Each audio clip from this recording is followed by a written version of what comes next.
ఆంధ్రప్రదేశ్లో ఎప్పుడైతే కూటమి ప్రభుత్వం అధికారంలోకి వచ్చిందో అప్పుడే వాలంటీర్లకు మ్యాటర్ అర్థమైపోయింది. తమకు కూడా ఈ వ్యవస్థలో ఫ్యూచర్ లేదని వారికి తెలిసిపోయింది.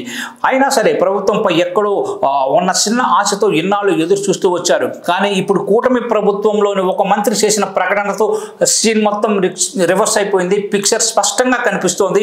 ఇక వాలంటీర్లకు కూటమి ప్రభుత్వంలో ఫ్యూచర్ లేనట్టేనని ఆ మంత్రి వ్యాఖ్యలను బట్టి మనకు తెలుస్తోంది. వారు వేరే కెరీర్ ఎంచుకోవడం బెటర్ అనే పరిస్థితికి ఇప్పుడు వచ్చేసింది. అసలు ఆంధ్రప్రదేశ్ వాలంటీర్లకు ఇది మామూలు షాక్ కాదు, అతి భారీ షాక్ అనే చెప్పాలి. అసలు వాళ్ళు ఎలాంటి వార్త వింటామని కలలో కూడా ఊహించే పరిస్థితి లేదు. అదేమిటంటే గ్రామ వార్డు సచివాలయ వాలంటీర్లు రోజువారీ కేటాయించిన యాప్లో హాజరు వేసుకుంటున్నారు ప్రతిరోజు. ఈ హాజరును గత వారం ప్రభుత్వం నిలిపివేసింది. దాంతో ఈ వ్యవస్థ అమల్లో లేదని మరోసారి రుజువైపోయింది.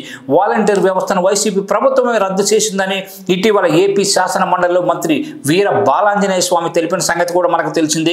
వాలంటీర్ వ్యవస్థే లేదన్న మంత్రి మరోసారి వాలంటీర్ల యాప్ను ఎందుకు కొనసాగించడం, ఎందుకు రోజువారీ అటెండెన్స్ వేయడం, ఇదంతా టైం వేస్ట్ కదా.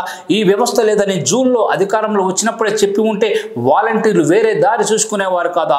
వారికి లేనిపోని ఆశలు ఎందుకు కల్పించడం, వారి స్కిల్ డెవలప్ చేస్తామని ఎందుకు అనడం. స్వయంగా డిప్యూటీ సీఎం పవన్ కళ్యాణ్ 2-3 సార్లు వాలంటీర్లకు మెరుగైన కెరీర్ కూడా ఇస్తామని చెప్పారు. ఇతర శాఖల్లో వారి సేవలను వినియోగించుకోవడంపై ఆలోచిస్తామని కూడా చెప్పారు.